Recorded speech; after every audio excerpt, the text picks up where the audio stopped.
Hello and welcome to Drunk on Tea. Today I'm going to show you how to paint this Frodo Baggins model. So to start with, I've primed him with Chaos Black spray. And the first thing I'm going to paint is the tree he's laying against. So I'm coming with some Dryad bark. I'm just going to catch all of that tree. This is going to take a couple of coats to get a good solid base cover. But just work your way around and paint all of the tree with a couple of coats of Dryad bark.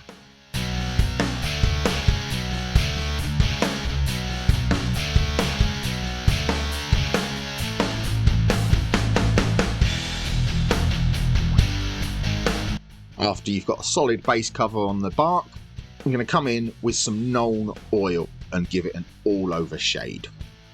Just apply this all over the wood and give it a shade with Nuln oil.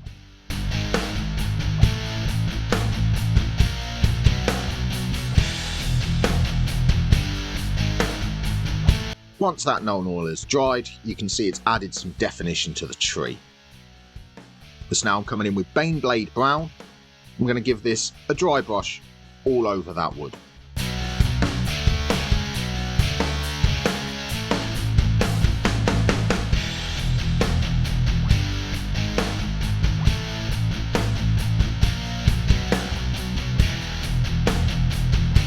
So as you can see, that's really brought out the detail on the tree. Now I'm just going to give it one very light dry brush of Rawk flesh just to give it some extra definition. So be very light with this, you don't want to overwhelm the previous dry brush, but just catch some of the raised areas with Rawk flesh. And that is the tree finished. So now it's time to move on painting Frodo. To start with, I'm going to paint his Elven cloak. So I'm using Mechanicus Standard Grey. And in a couple of thin coats, make sure you catch all of the parts of his Elven cloak. And be careful that you don't get this over the tree we've already painted. Just work your way around, be nice and neat, and catch all of the cloak with a couple of thin coats of Mechanicus Standard Grey.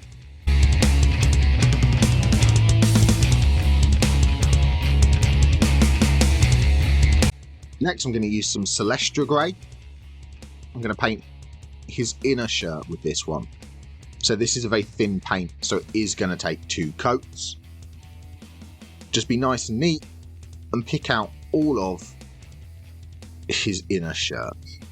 See, after the first one there's still quite a lot of black shining through. So come back in with a second or even third coat till you get a solid coat of Celestra Grey.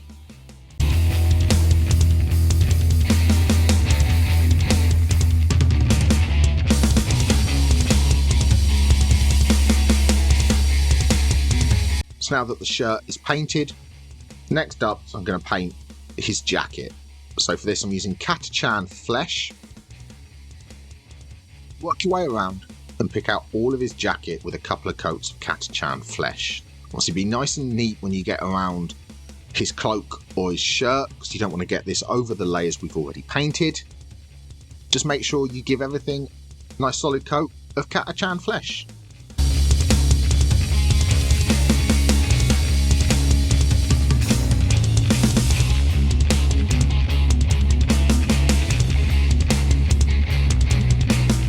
So now with some Rhinox hide, I'm going to paint his trousers. There's a lot of brown on this model, because at this point in the film, Frodo's wearing a lot of bleak clothing. Just make sure, catch all of the trousers with a coat of Rhinox hide.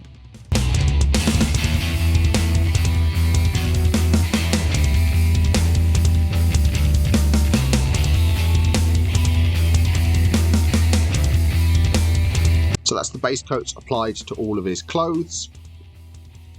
So next I'm going to paint his skin. For this I'm using Bugman's Glow. So I want to catch all of his face, his hands and his feet. And make sure you have this nice and thin because you don't want to obscure any of the detail. And just work your way around the model, picking out all of his skin with a couple of layers of Bugman's Glow.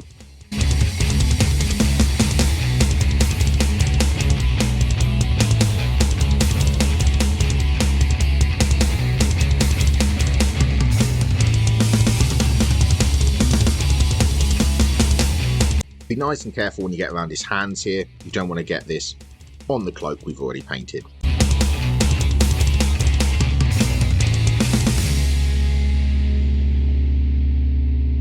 So after the Bugman's glow has dried, I'm coming in with some Corvus black, and I'm going to use this to paint his hair. So it's this that's on his head here, and he's also got some hair on the tops of his feet as well. So make sure you catch all of this with a coat of Corvus black.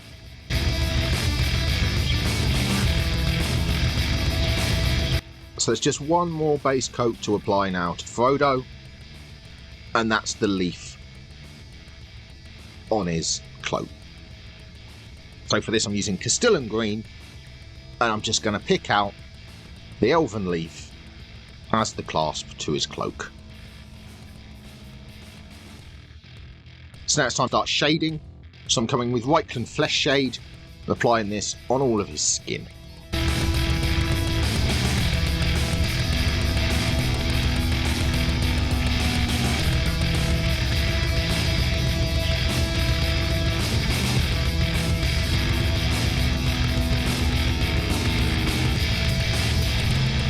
And everything else gets a shade of Nuln Oil. So that's his hair, all of his clothing, and his cloak as well. Make sure you give all of that a shade of Nuln Oil.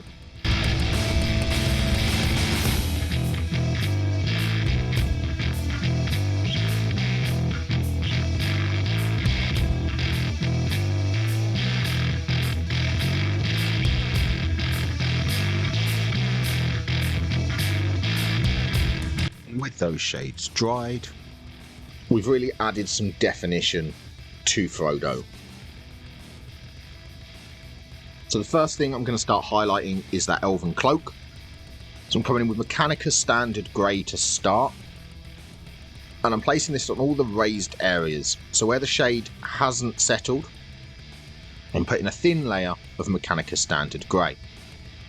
You'll see where the Nuln Oil's gone into the recesses, and then on either side of that I'm coming in with Mechanica Standard Grey to bring it back up to its original colour.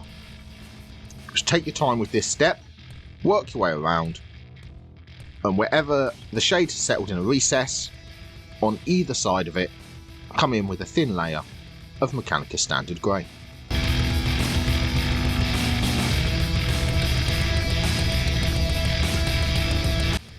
Once that Mechanica Standard Grey has dried, you can see it's starting to add some highlight back to that cloak. So next I'm coming in with a 50-50 mix of Mechanica Standard Grey and Dawnstone.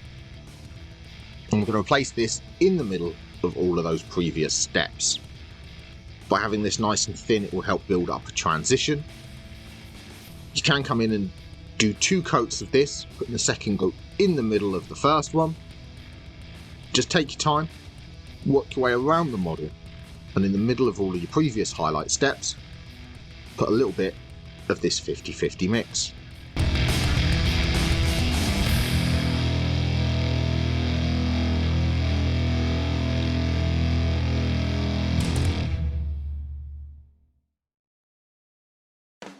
And once that one's dried, it really is starting to build up that transition to a highlight all over the Elven cloak. So next, it's a little bit of Dawnstone, nice and thin, and again putting this sort of in the middle of those previous highlight steps. So you want to focus this onto some of the more raised and prominent areas. Just take your time, work your way around, and put a bit of pure Dawnstone in the middle of all of your previous highlights.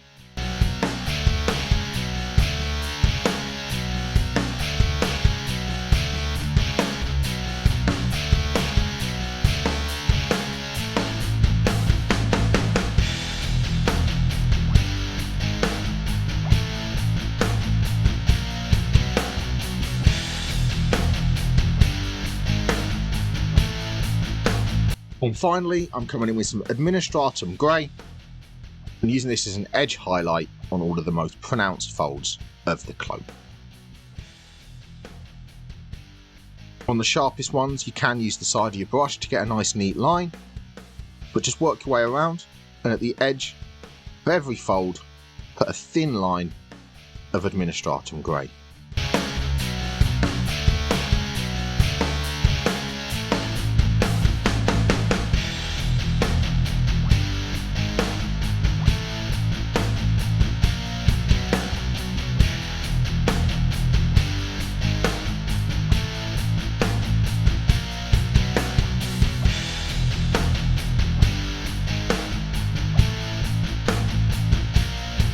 And with the Elven cloak highlighted, it is looking really nice.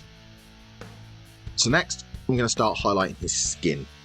So I'm coming in with some Cadian flesh tone. You want this to be nice and thin as you work your way around, putting this on all of the raised areas where that shade didn't settle. So that would be things like his nose, his cheekbones here, his eyebrows, his jaw, his lips. Just work your way around, and on any raised area, put a thin coat of Cadian flesh tone. You want to be nice and neat at this stage, because the face will be a focal point of the model, so take your time and highlight the skin.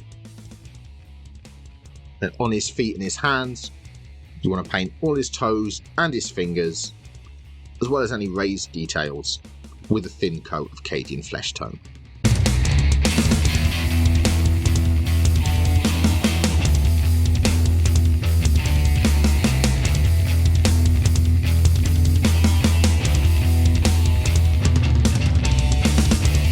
With that Cadian flesh tone dry, you can see we've added some definition and tone to his face.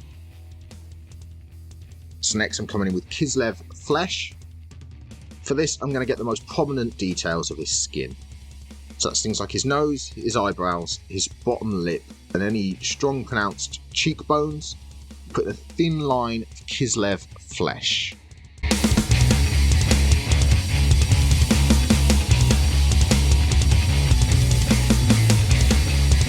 For his hands and his feet, I'm going to catch all of his knuckles and the tips of his fingers with a little spot of Kislev flesh.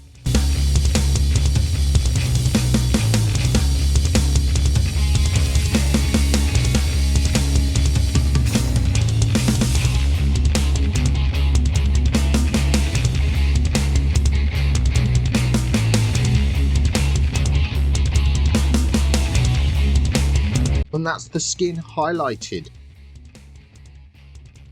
All that's left to do now is to paint in the eyes of Frodo. For this, I'm starting off with Abaddon Black, and I'm putting a thin line of this into his eye socket. To be nice and neat, you don't want to get this over the skin we've already highlighted.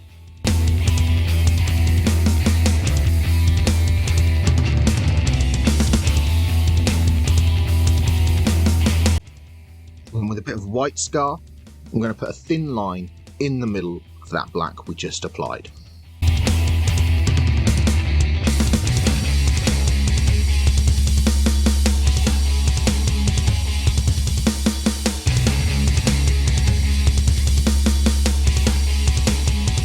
And finally, with some Abaddon Black, I'm going to put this in the middle of that white scar as a vertical line that will act as a pupil.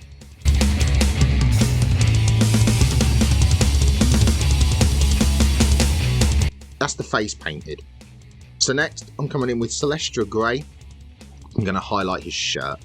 So for this, on the raised areas where the shade hasn't settled, just put a thin coat of Celestra Grey. Once the shirt has been brought back up to colour, just going to do an edge highlight on that to make it stand out. For the edge highlight, I'm using white scar. I'm just picking out the most raised and prominent details. So it's here where his shirt will be buttoned up and the couple of creases that are in the shirt. Next, I'm going to highlight his jacket. So I'm coming back in with Catachan flesh and placing this on the raised areas, again where the shade hasn't settled. So just work your way around, place a thin coat of Catachan flesh on all of the raised areas to his jacket.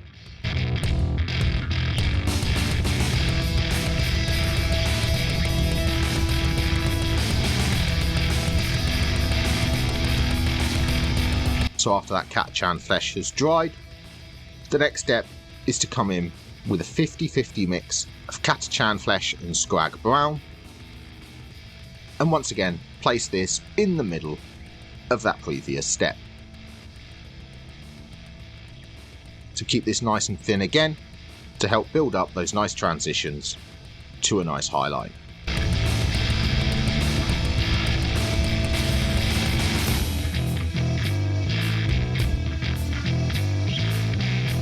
Once that has dried, you can see it's starting to bring some colour and definition to that jacket.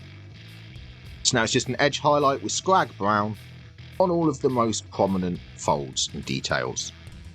So things here like around the edge and the buttons, just put a little bit of Scrag brown as an edge highlight. And any folds that there are on the jacket, just put a little bit of Scrag brown just to highlight them up.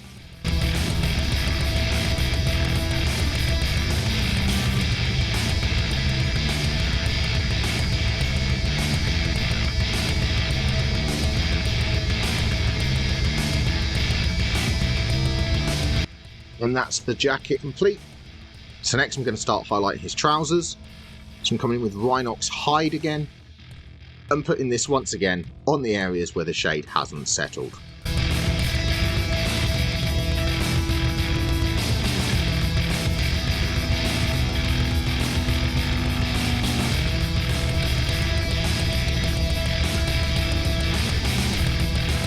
So that's brought some colour back to his trousers.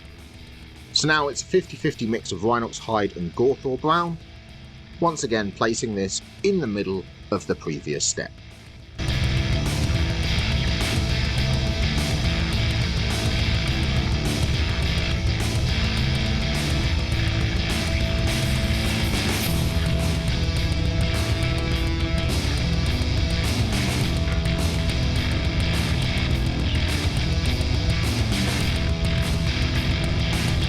So now all that's left to do is an edge highlight on those trousers. So I'm coming in with some Gorthor brown, putting this as an edge highlight on any prominent folds or creases. So it's things like around the bottoms of his trousers, the folds here around his waistline, just coming in with a thin line of Gorthor brown.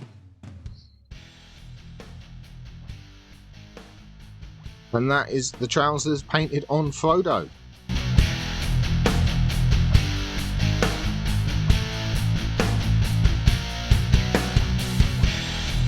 So the next step is some Mechanica Standard Grey. I'm going to highlight his hair with this. So just try and pick out as many of the strands that are sculpted in as you can with a thin line of Mechanica Standard Grey. Take your time with this, pick out as many strands of hair on his head and his feet as you can.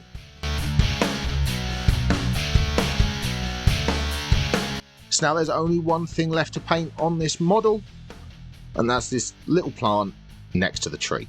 So I'm coming in with some Death Guard green.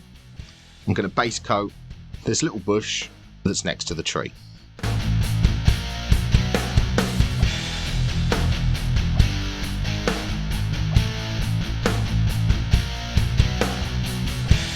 I'm going to shade that with some Athonian camo shade. Be nice and neat, you don't want to get this over the tree or Frodo.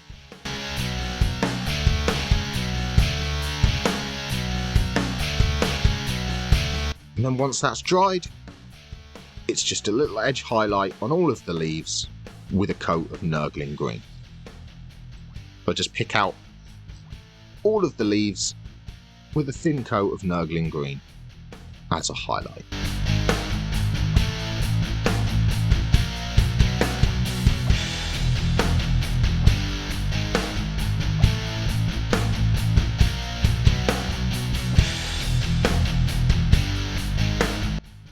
And that is Frodo Baggins painted.